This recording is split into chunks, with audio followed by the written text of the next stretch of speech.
everybody. Today is, I'm State Senator Mark Horan. Today is March 10th. It's 8:30 a.m. And we are going to kick off the call to order the Technology and Reform Committee.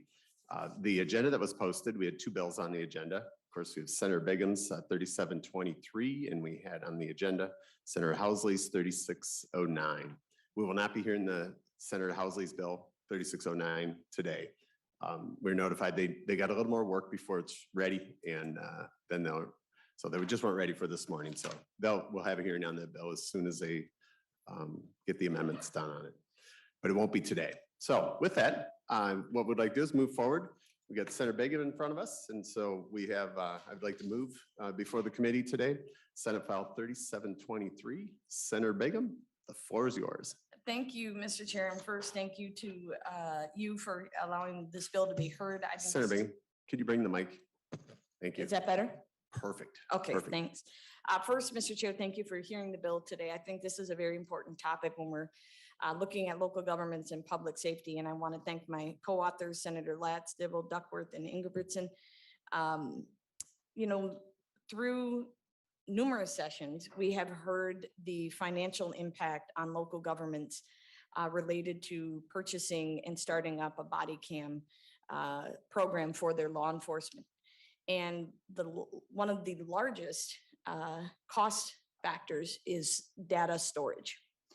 So what Senate File 3723 does is has a central statewide repository so that each individual department's data would be stored in their own individual cloud, protected. So say, Itasca County couldn't go and look in Washington counties, Mr. Chair, stuff like that. There's protections in there for that.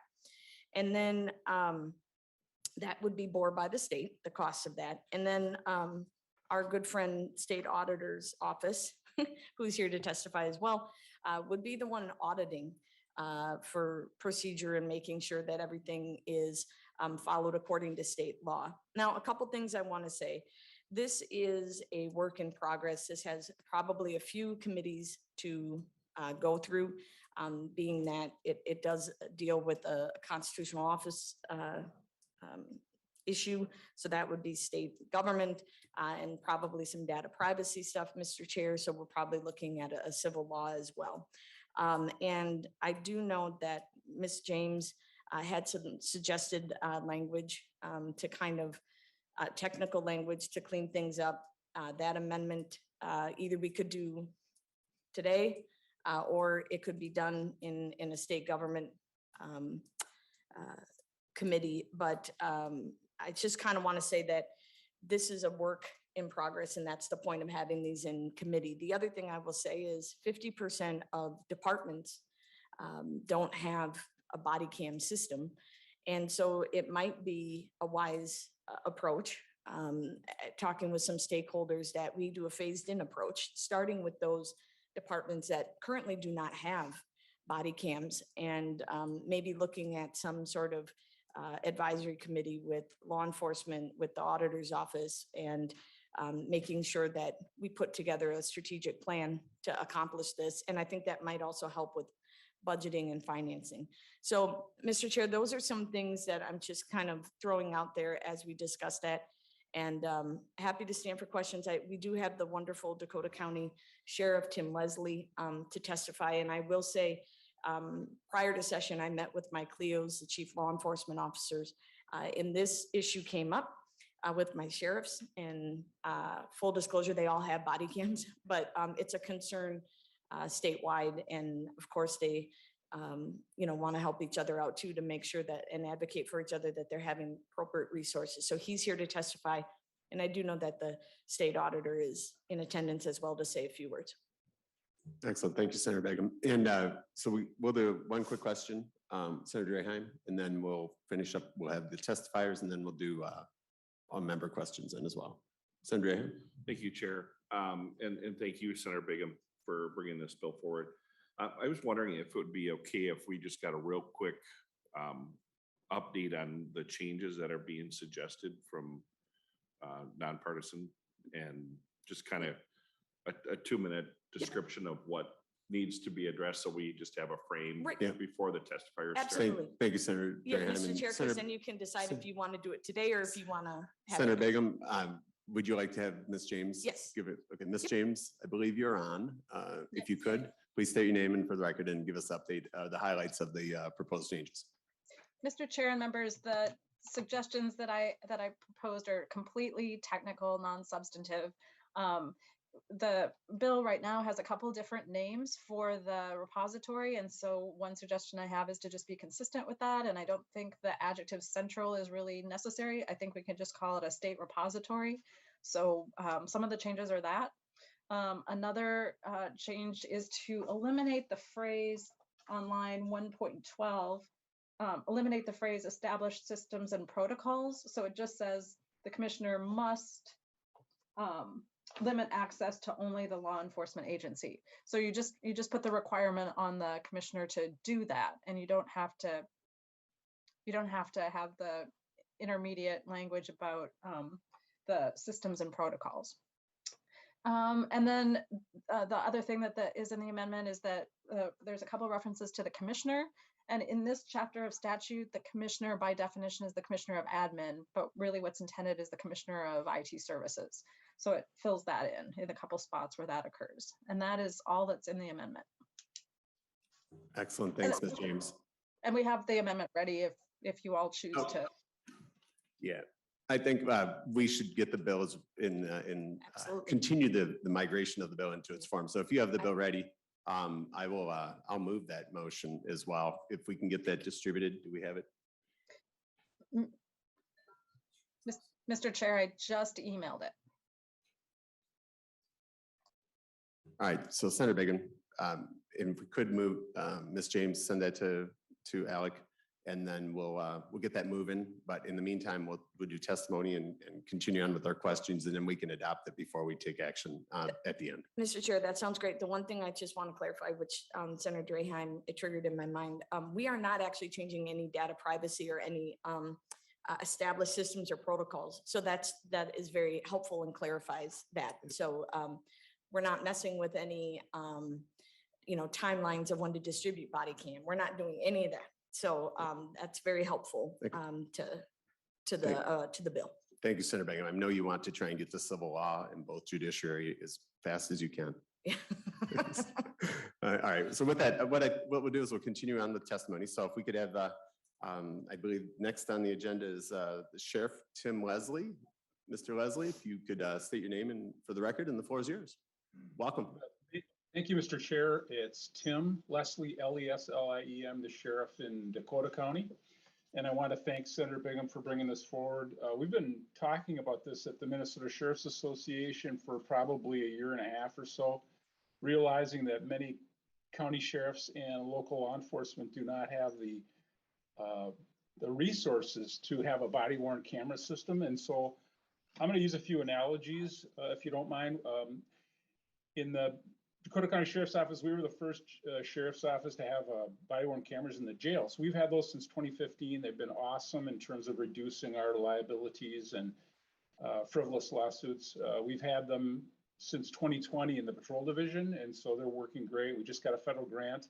We're going to add 80 more. As I'm walking down the hall, I talked to my person that manages our program, and it's a 70-30 proposition. The body camera, the little device that sits on your uniform, 30% of the cost. The storage is 70% of our cost. As well as I have two people, all they do is redaction. So if I get a request for body camera, they have to go into the recording and get rid of people's faces. And that's very, very time consuming. And for a small law enforcement agency, and I'm sure many of the members here have spoken to their sheriffs or their chiefs to find out how it's going with them, would understand that. Just to go back in time, in 2003, I was appointed the Assistant Commissioner, Minnesota Department of Public Safety. My project was the statewide radio system. I was the chair of that statewide radio board. That was to create interoperability. And that's so that when you get to a major circumstance, you can talk to law enforcement, can talk to the sheriff's office, the police department, the fire department, etc. That was not present for many, many, many years here until about 2004. It started to roll out. This whole state now is governed by the statewide radio board. The Minnesota Department of Transportation owns the radio system. And law enforcement owns the handhelds, right? We buy these. The analogy to this circumstance, which Senator Bigham is, it's very similar. Law enforcement would own the body camera. The state would own the repository. And then we would have, I think the analogy I've used with Senator Bigham is a hotel with private rooms, right? I want to be on the second floor if possible because I don't want to go up and down stairs. That's a joke. Sorry about that. But that's how we would see this, that the state will own the, I call it an enterprise storage solution. And then the local law enforcement agencies, like Senator Bigham mentioned, something to do with a grant program or a rollout, a pilot, whatever, to get some of these agencies on board. And I hasten to use this term, but body-worn cameras are going to be ubiquitous. And my mom would be happy because I just used a four-syllable word. So they are.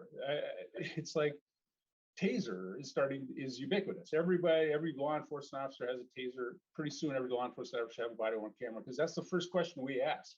Is if somebody comes in here and says, "Oh, the big day just happened," we're going to go, "Was there a body camera there?" Because you want to capture that circumstance that the officer or the deputy faced, and it just gives a view, and it makes it much more easy to appreciate what was going on there, rather than the drama. So that's the end of my testimony, but I'll stand for questions. Thank you, Sheriff Leslie. And I think what we'll do is we'll move on to the next testifier, and then we'll do questions. So if we could have State Auditor Julie Bigham, welcome. Please state your name for the record, and the floor is yours. Thank you, Senator. Thank you, Chair Coran. Thank you, members of the committee. I'm Julie Bigham, your state auditor, and here to speak to the audit requirements specifically in this bill. We believe, after looking at this, that with additional staffing, we would be able to fulfill our role in this oversight plan. Currently, our office does do a few of these requests for audits of law enforcement regarding portable recording systems. We did, for instance, 6 of them in 2021, 2 in 2020, 8 in 2019. These are basically straightforward application of procedures to determine compliance with statutes. That's basically what the examination that we're doing when we do these. The audits take about 45 hours to complete. They usually cost about $4,000 to $5,000. And then by statutes that govern how we charge for our services, we bill the agency we audit for the exact number of hours that the audit takes to complete. So the way we've been doing them lately is we take these audits as they come, and because they are smaller projects, we're able to fit them in our schedule as in between other work. However, if we were to do all 417 law enforcement agencies every other year, we would need 5 to 6 additional staff to do that. We are finalizing those specific costs and put them together, and we're going to suggest a fiscal note on that for this situation. Now, of course, to be clear, that cost wouldn't be incurred while the system is being built. It also wouldn't be incurred in the first year while the data is accumulating, of course. And so with that, I also on the line is Deputy Auditor Diane Saverson, who is available to take questions on that. Thank you. Excellent. Thank you, Auditor Bigham. So if we could have Mr. Neumeister. Mr. Neumeister, you know the routine. Please Chair state your name Coran. and the record, who you represent, and the floor is Chair- yours. Chair Coran, members of the committee, for the record, my name is Rich Neumeister. First of all, I'd like to say thank you. I'm out of my territory a little bit. I don't hit these committees all that often. And also, it's kind of interesting, as Sheriff Leslie is retiring this year. I remember meeting Sheriff Leslie when he was a patrol officer almost 35 years ago on some of the same issues we talk about today on privacy and accountability, things like that. Chair Coran, my background, for those people who may not know the views where I'm coming from, is that for 22 years, I sat on the CrimNet Advisory Board, where millions of dollars was placed in to the BCA to develop statewide information systems. So I'm familiar with those kinds of issues. And then for many decades, about almost now over nearly 4.5, have encouraged good policy on these type of issues. The bill before you is not a slam dunk. It is one that takes information on a local level and bring it to a central level. So if anyone knows of dynamics of political science or government, it changes the dynamic of how information can and be used and accessed. So those are some of the points that I wish to be able to at least express as this bill takes its progress from today. One is, first of all, on whose server is it going to sit on? That's one of the big questions in information policy. Is it going to be the states, or are they going to go for a vendor? And where is that server going to be? Also, is it going to be a body camera company? Because what's happening now is body camera companies are selling the product and also at the same time providing the cloud or the server or whatever it may be. So those are kinds of questions. And with the enhancement, this is where you get into data issues, rights issues, is there's now discussion, and there has been, where body cameras can be used for facial recognition. You put in data, so let's say you have a centralized database now. I want to see spread out over a metropolitan area, all people who wore a red sweater or Rich Newmeister, again, depending on the data elements and some of the protocols, because some of this is happening on the local level. Number two is the access issues. Very big concepts are, you go to your local police department, you get the data. There have been issues in centralized databases, which is different than statewide radio than what Sheriff Housley talked about. So those are some of the concerns. Who's responsible for the breach? And one of the key questions by particularly folks who believed body cameras are important for accountability of law enforcement, transparency and accountability. And this is even from law enforcement officers themselves. Are the local communities going to be restricted from keeping their own server and their own copies if they so wish to do so?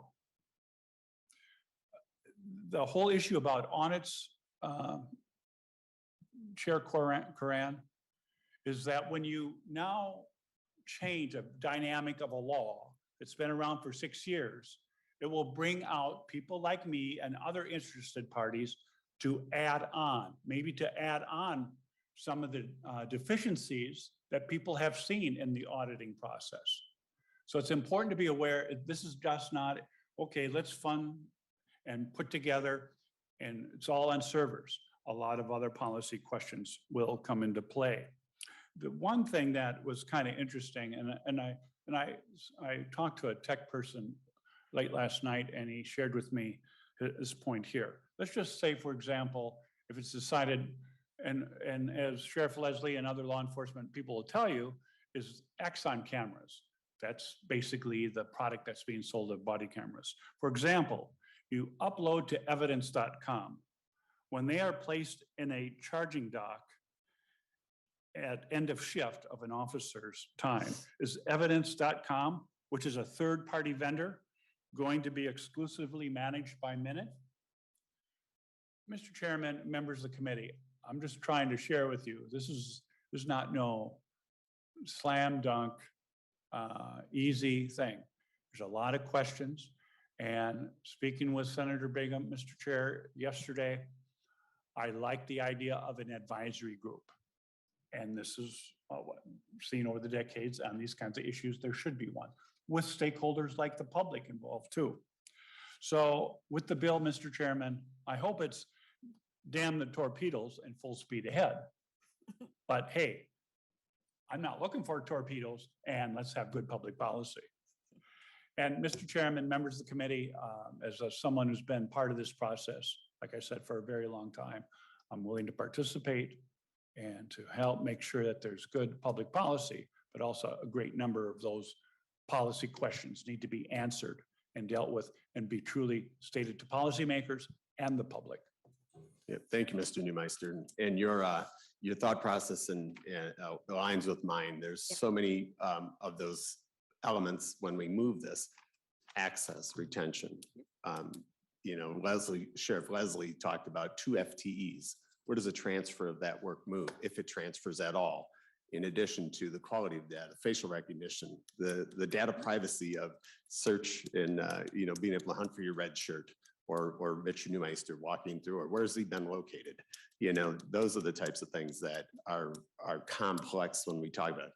It's simple concept in theory, but extremely complicated when we're talking about data privacy, law enforcement, retention of record, original record, prior to redaction, post redaction, where do all those reside and who has the ultimate authority to manage those? So, because I think we've talked about Minute as a technology provider, but Minute is not a content management from a perspective of the details of the content.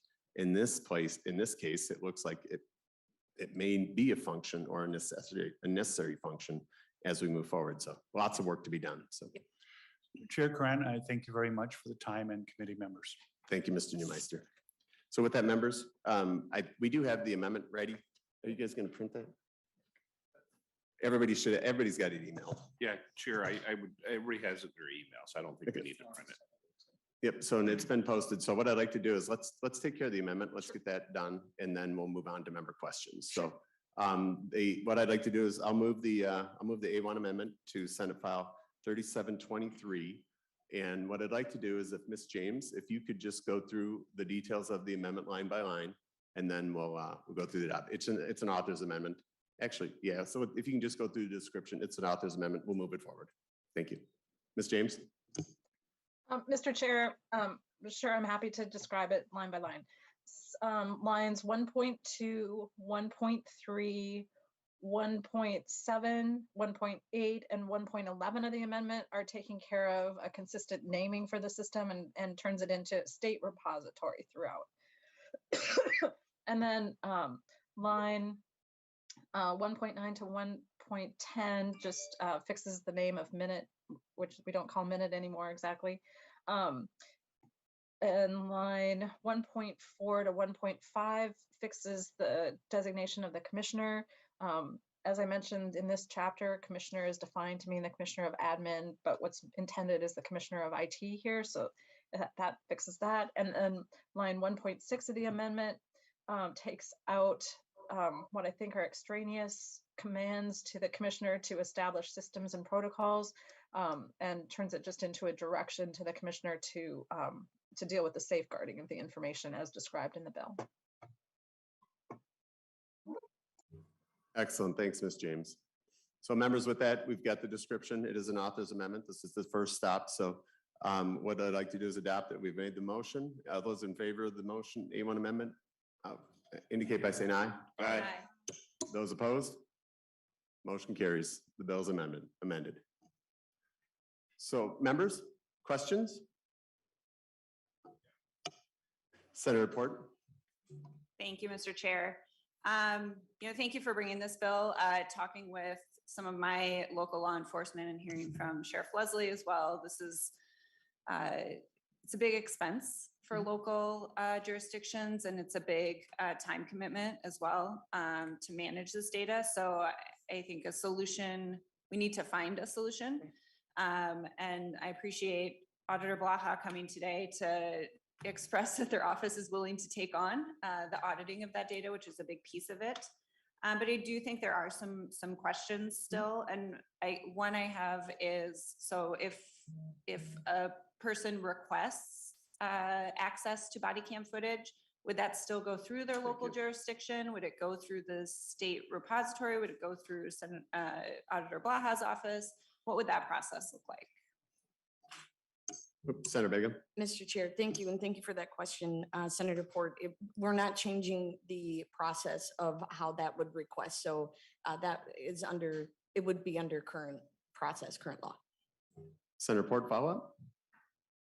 Yes, thank you, Mr. Chair. And then the other question I have is, then are there limits of what can be done with the footage?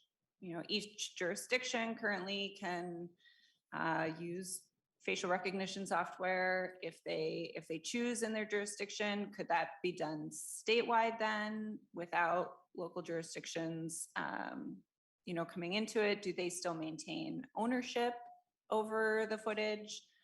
How, thinking through that piece. Senator Bigham.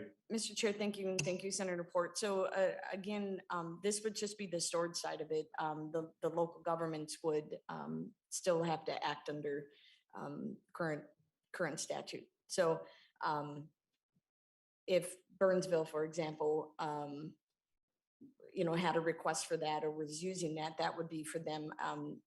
Auditor Blaha is not going to be handling those requests. Those would still go through the local side of it. Senator Port, any additional follow? Okay, Senator Draheim. Thank you, Chair. I just have two questions. One, what we heard from the other auditor group in another hearing about the difficulty of being able to find people to audit, hiring staff, just like the rest of society. And that kind of leads into the fiscal cost. Do we have a rough guesstimate of the fiscal cost of this bill? Senator Bigham.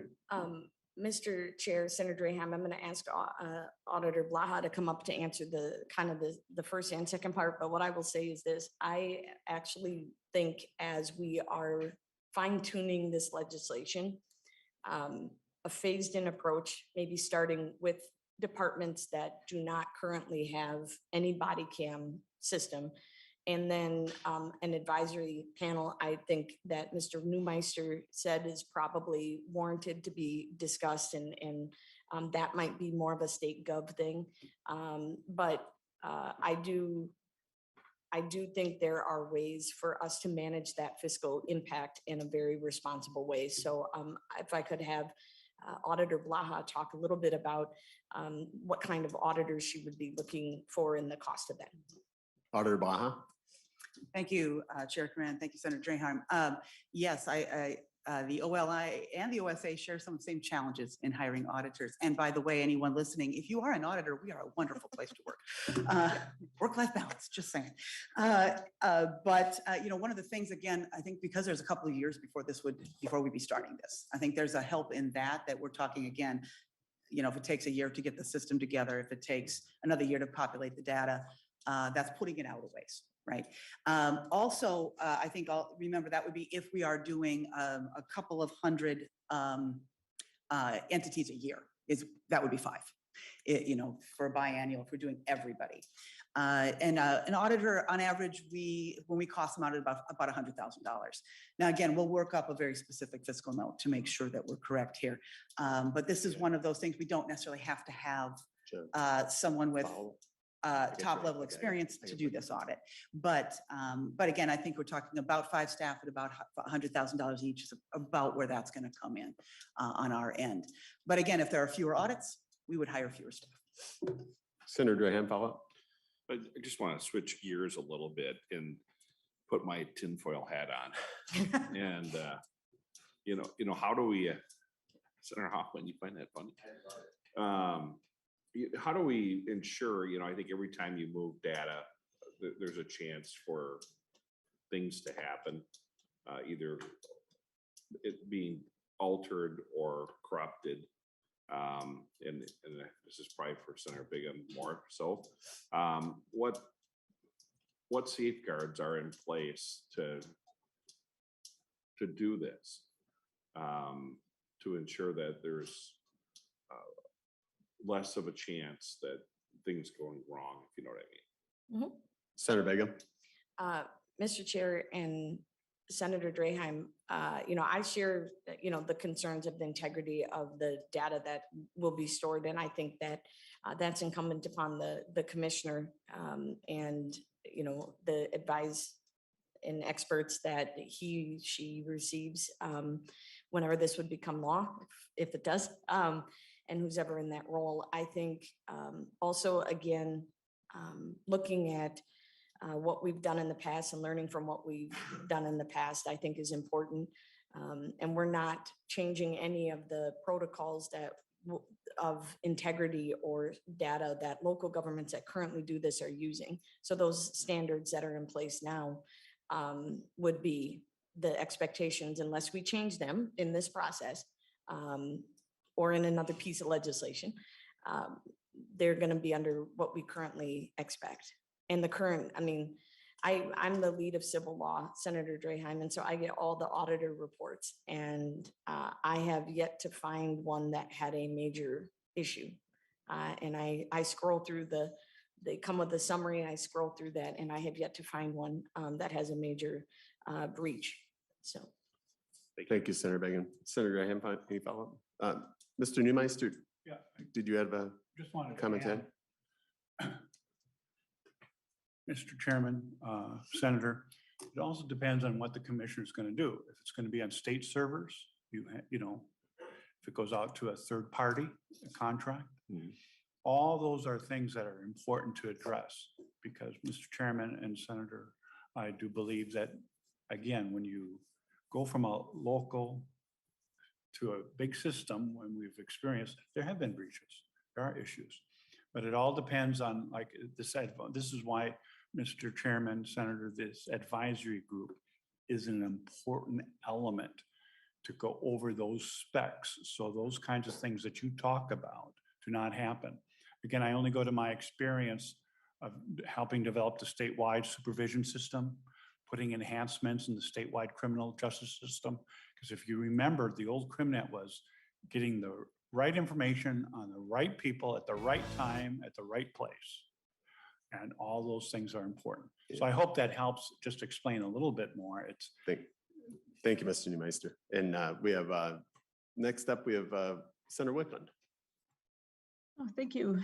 Thank you, Mr. Chair. I have a question, you know, going back to the kind of the development of this system. Have you received any feedback from Minute about the language of the bill? Does it contain enough detail for them to be able to work on development of this state repository? I think a lot of good questions have been raised about you know, things that would need to be specified in terms of access methodology and the requirements for access. And I understand that you are saying that this will stay, the processes would stay the same as they are today for local governments, but to spell out for a state, you know, for Minute to be able to build such a system, have you gotten any feedback from them in terms of the bill language? Is it detailed enough that gives them that the information they need? And then the advisory, this concept of an advisory council or advisory group, it does seem like there will need to be a lot of consultation. And I'm wondering if Minute has any thoughts about whether that should be called out in the legislation, or if they can gather those people together, if, you know, if it's passed kind of as it's written today. Because I'm not sure whether we have any other parallel projects right now that are similar. Do we have any other state repositories that are basically used and controlled by local governments that the state maintains? I'm not aware, but you know, maybe there are things that exist that are kind of similar to what this would be. So those would be questions I'd have, and I don't know if Senator Bigham would have an answer or if there's anybody else who can comment for a minute. Senator Bigham. Thank you, Mr. Chair, and thank you, Senator Wickland. Excellent questions. First, I haven't received any feedback from them because I'm not changing. I believe it's probably because I'm not changing the process as you mentioned. That doesn't mean I won't have an email or voicemail when I get back to the office about that. Literally after Education Committee yesterday is when I had the conversation with Mr. Newmeister after kind of thinking about the idea of a advisory panel. And of course, to me, the first person that came up into my mind was Minute. The first department that came up into my mind is having Minute on that. So I would think that as we move through the process here, and again, I believe the next step, I could be wrong, would be state gov, is to come up with language for an amendment that would have an advisory panel on that. And looking through those things with detail, having that work group or that advisory panel look at those things in detail. Thank you, Senator Bigham. And Senator Wickland, a question for you. I think you and I both serve on the tactical advisory group as well. And when you look at this, the scope of this project and the membership of that body certainly would be, to me, it would be a tactical component or something that we should address. I would, as I'm learning here, year 6, we learn a lot every year. I don't know that we need more and more task force committees or advisories because there aren't enough of us to go around. If you look at the membership today from even a legislative perspective. So, and I just made as a comment, something that we should consider that do we already have this framework and structure? We have local municipal government involved in that. We have Minute, everybody in the IT world. And when we look at the data center consolidation, which is done, and now movement to the cloud, all of these issues would be addressed to do something like this, fall within the realm of what we're doing. So I agree with the committee or the oversight, the necessity of it. It's just a matter of creating another advisory committee that would maybe further delay. And I don't think we'd be missing anything with the membership of that tactical advisory group of what's in place today. So just as a suggestion, we should consider it. Mr. Chair. Senator Bingham. Maybe it would be a good idea to have Ms. James come up with a couple different amendments that I can work with you and Senator Wickland and anybody else just on how to fine tune that. Yeah.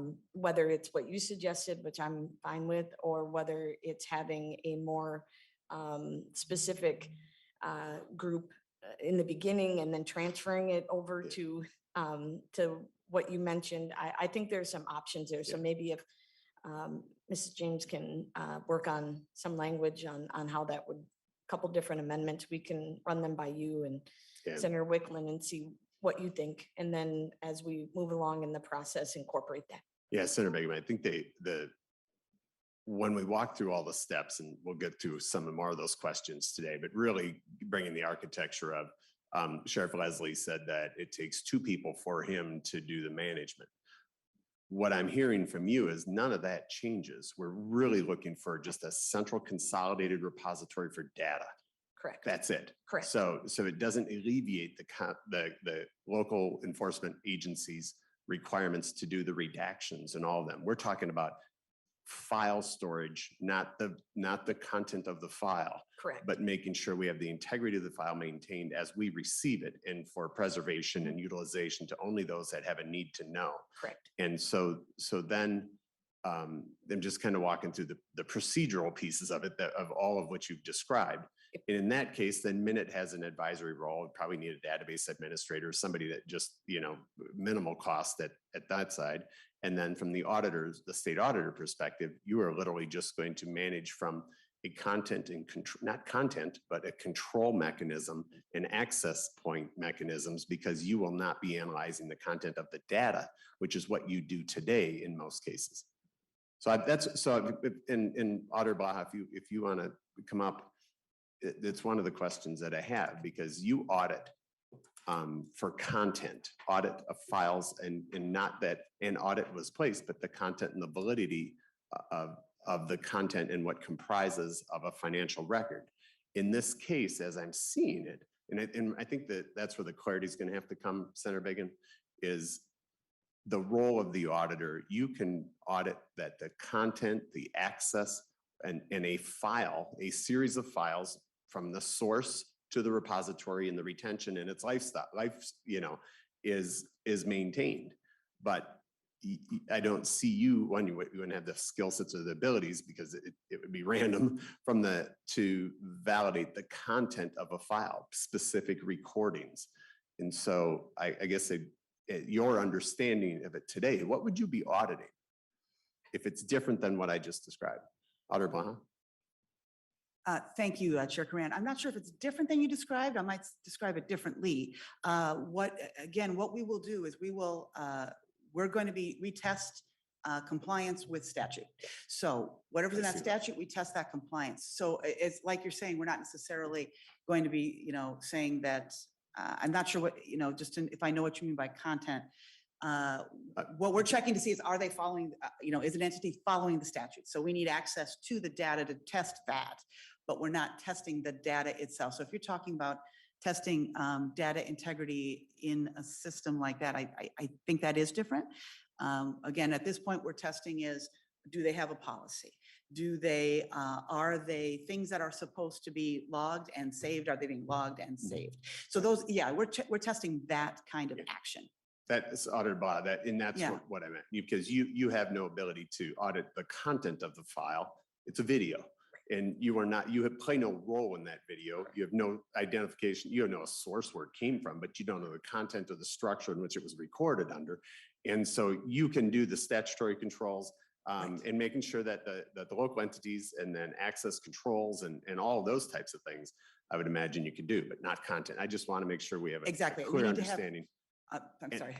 We have a clear understanding. I mean, I think Senator Bigham, that's the piece that has to be really clarified. And I'm sure in civil law, they're going to have a lot of fun with you to go Good through that thing I'm very a topic member of it. about that access of the content. One is file management and the control mechanisms to it, but the actual content is what from a data privacy perspective is really going to be a big issue. So Senator Bigham, I don't know if you can clarify. Auditor Baha. Thank you, Senator Coran. Just to clarify a little bit, again, we're checking if there is a standard, we can check against it. So it's if you develop a set of standards around something and tell us to check against it, then we can develop testing to do that. So it really is about what you all have in your statutes, and that will determine, what kind of tests we do. Yeah. Thank you, Auditor Baha. Thank you. Senator Mr. Bigham? Yep, thank you, Mr. Chair. And again, that's why I appreciate that. And I think in civil law, we will have a discussion about that. But that's why I just wanted to make it crystal clear that I'm not changing any of those requirements so that we can hold up the highest integrity of the original footage. Sheriff Leslie does Yep, have a comment. I see him. I see him on there. So Okay. I pay attention to that. And so Sheriff Leslie? Yeah, I just wanted to throw something out. I think, I don't know how many times we're going to hear this from me but I agree with Rich on some stuff. Rich, thank you very much. The statewide radio system that was built took many years. This was a very strategic approach to an enterprise solution for interoperability across the entire state. I don't suspect that this will be any less than that. But I know the legislature does like to have some controls over data, as in state law have done that.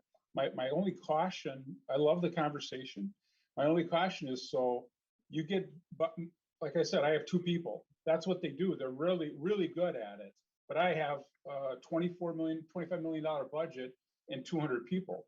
You go to a sheriff's office that has 5 deputies and 1 staff person that does everything. And now you're going to thrust that person as the redaction expert. You might make a mistake on redaction. And so that was the idea, that there would be a state system that would be managing data before it gets out. Because you make that mistake and the redacted person's face is not redacted, you're gonna get sued. And it's not gonna be pretty. So that expertise may want to be captured at the auditor's office, is all I was suggesting or thinking, is that there's a statewide expertise that oversees this, because it's sensitive data. You don't want, I don't want my grandmother who falls in the bathroom to get video out to the community. They don't need to see that. So there's a lot of that going on. Luckily, I have 2 people that are really good at it, but some sheriff's offices don't have the capacity, frankly. Thank you. Thank you, Sheriff Leslie. And so you did provide the clarity, and that's why I brought up that you indicated you had 2 staff members managing that data. And so I was trying to get to it. So we have far more work. What you just described is not, in my belief, the role of the state auditor to manage content of the files in which you provide. They have no context and ability to do that. It's also not Minute's role or responsibility. So this, in your description, and if the author agrees, this is a much, much larger effort to then we will take over the management of the content of a file or a video. And to do the redaction or to apply all of those state standards, I see that being a very large fiscal note, Senator Bigham. But it helps provide the clarity. If that's the intent, I understand it. But I think the bill is going to need a lot of work to go down those procedural steps and to put the guardrails on about responsibilities of agencies. Minute is just a technology provider. They are not a process agency. And so I'm not sure where that fits in, and it's probably necessary, but it's a much, much larger effort. And we'll have to find an agency that it should be housed in, because you're just, and Sheriff Leslie, I think you were, the reason you said it, in the way the tone in which you said it is that you're understaffed today with just 2, and 1, we would want you out doing law enforcement and not data work, so we do agree, and I'm not opposed to that. Your clarity has been extremely helpful. So in the conversation. So Senator Bigham. Mr. Chair, the other thing I neglected to say is there is a letter of support from MPPOA in the file. Just popped into my head randomly. Sorry. Yep, Senator Bigham. And I think all the committee members have received that. Okay. So that's excellent. And I think probably likely for the same reasons Sheriff Leslie has stated, that it's a need, it's an administrative need, and it's benefits everybody to have the cameras. So now our future and our data and the integrity and the volume is only going to intensify, and then the need to protect it intensifies even more. And again, that's why when I talk about the tactical advisory group with Senator Wickland, it's what we're doing every day. And so I think those things are in place to be able to guide Minute in what we do from a structure there, but in the role of what we do or become absorbing the responsibility from all law enforcement agencies around the state, that we are now going to be the processor of their video files for not only the storage repository and managing access to those that need to know, but we're literally going to be doing data manipulation. And so then it brings up original file, right?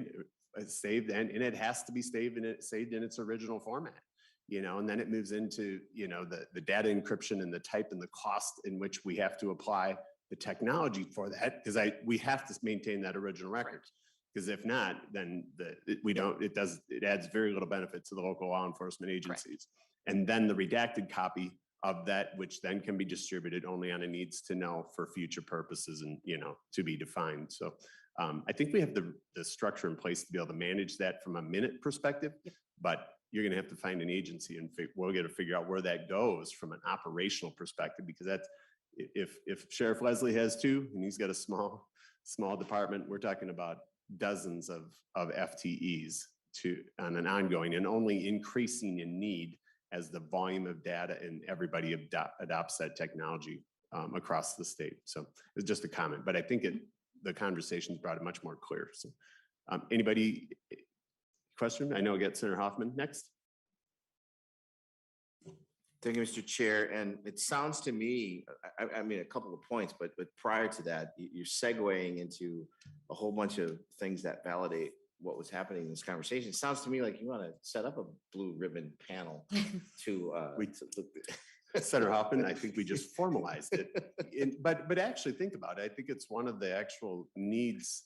We did those blue ribbons or to address these types of issues only on a sporadic basis every decade. And we replicate a portion of it, but it's not continually monitored. And the great part is we have everybody represented on it. So we have local municipalities, cities and counties on there. We have all other state agencies, and we also have private sector. In the case of augmentation, we don't have law enforcement, but we have the governing agencies that they support. And there's no limit to us bringing in the citizen component and or the data privacy components, which is also, from a citizen perspective, we do have this structure from a technical perspective in that group. So, Mr. Chair, I appreciate that. I was trying to be funny like Sheriff Leslie, but you have to get your heads up. I haven't seen funny, Senator. But he has a badge and a gun, so he's funny. That's funny. So, Senator Cran, to 2 of your points, I mean, and the MPPOA letter absolutely validates what Sheriff Leslie is saying, and it also validates the agencies in the current Senate district that I represent. It was about the cost, the storage cost. I mean, you're absolutely right. There's a technology cost to that, right? but as you get into the auditing side of it, I just wanted to point out something that you might want to consider. There's 3 non-permissive uses of language in this bill where you say must, and shall, right? That there's no permissive. It very gives strict guidance on what you shall do. But there's one that I think you might want to look at on the second page at 2.6, line 2.6. If the jurisdictional agency over that law enforcement agency determines that the agency is not complying, right, with the section, that means they've done some kind of look or work or audit themselves, right? Then it slides in here that governing body may order.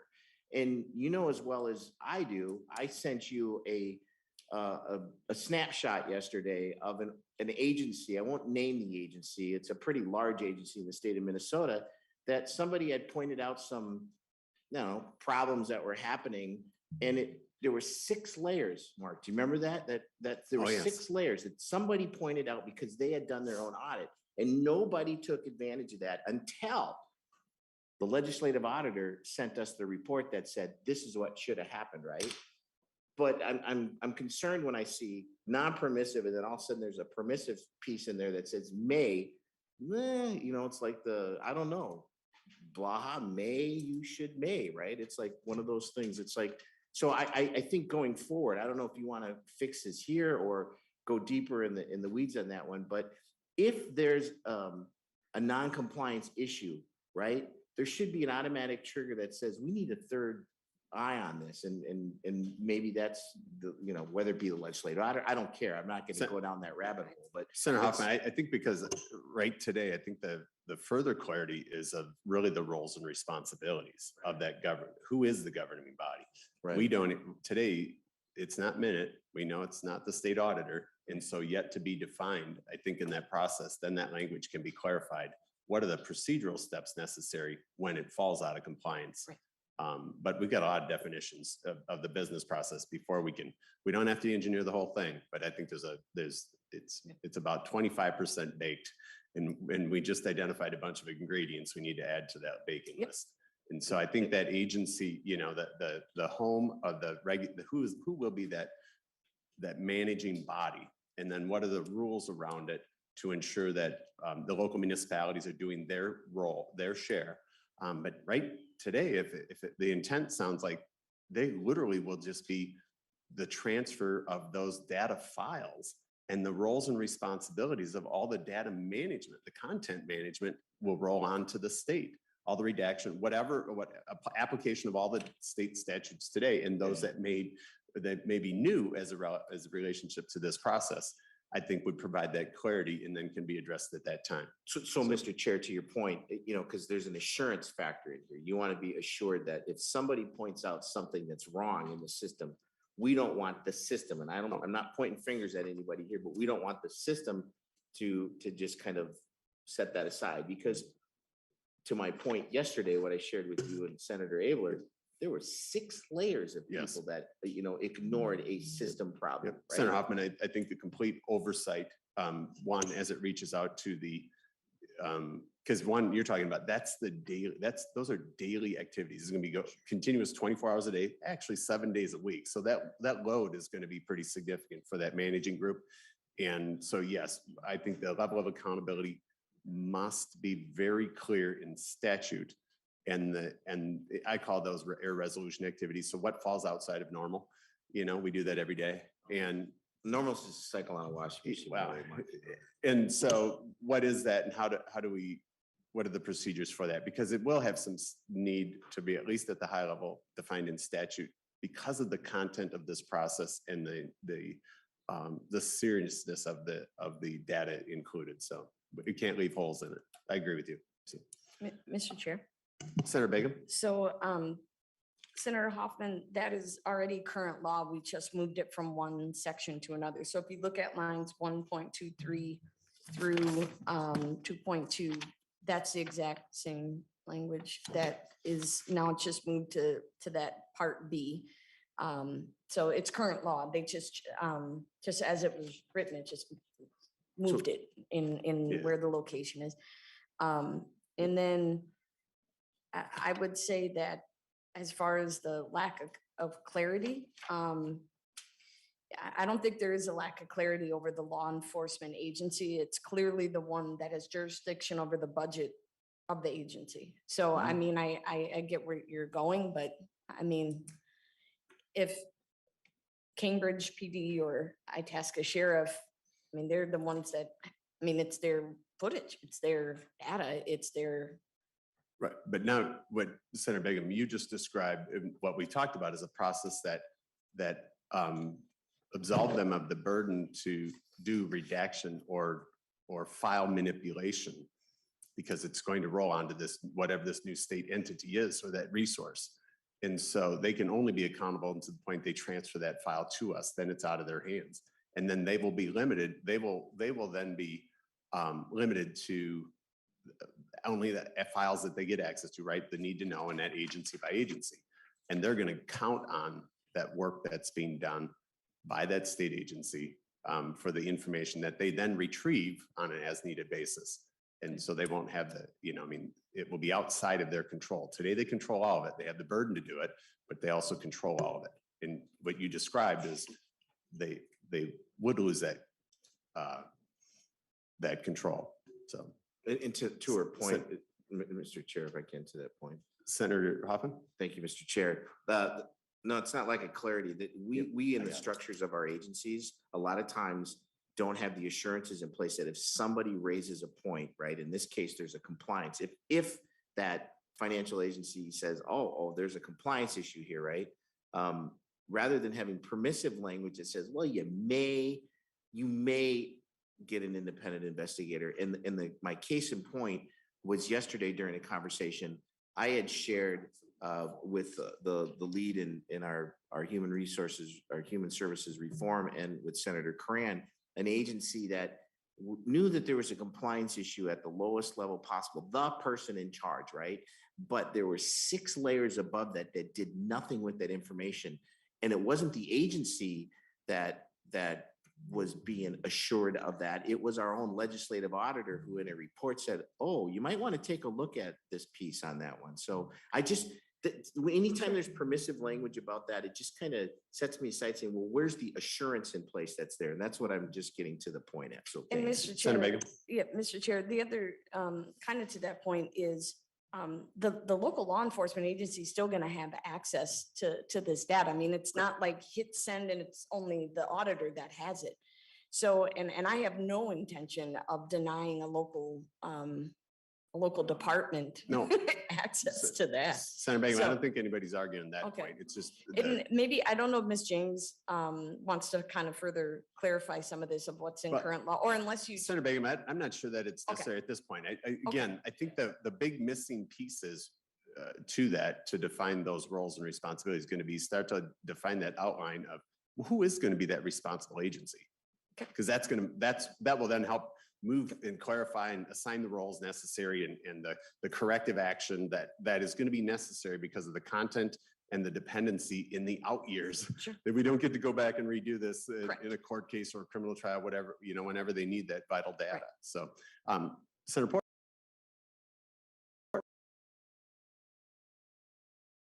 Interested in your Recording in thoughts, progress. because what's in front of us today and sort of what you are describing is the movement of the data, the storage of the data. And if that is your intent to stay that way, just the storage of the data, the auditor, making sure that it's properly moved, properly stored, whatever systems are in place. What we heard from Sheriff Leslie was broader than that, was a statewide overseeing, the statewide doing the redacting, doing that piece. If that is the intent of this, moving forward, then that's a much bigger project. For sure. And so interested in your take on which of those is your intent with this bill. Yep, no. Senator Bigham. Thank you. Good question, Senator Porter. Yep, no, exactly. Thank you, Mr. Chair and Senator Port. The bill in front of us is exactly as you described, which is just taking over the storage at this point. So I believe that that's what we should continue to move on for the cost of the audits, for the actual cost of the storage on a server, those types of things. I think we can continue, as the chair has said, if we are going to go down the redaction area, then that's as it's been clearly articulated, a whole different level of discussion. And I'll reiterate that I think as this moves through the committee process, a phased-in approach with some sort of, whether it's an advisory panel or what you and Mr. Chair and Senator Wickland serve on, some sort of hybrid. I mean, I think to kind of help flush this out is the direction where I hope this body is going related to this piece of legislation. Thank you, Senator. Senator Port, follow-up? Yeah, Senator Bigham, I think in our conversation, I think there's clearly different expectations from law enforcement relative to what you just stated.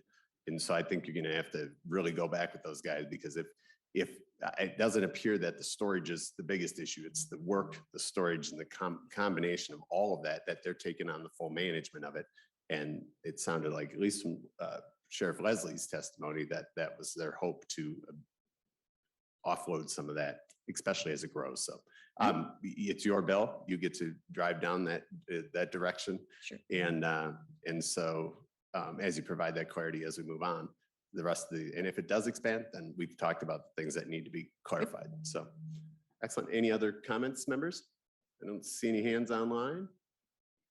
No other comments. And so I think it's been a great discussion. It's important to do, it's a necessary function with the proliferation and the need to have everybody have the cameras and then the management of it.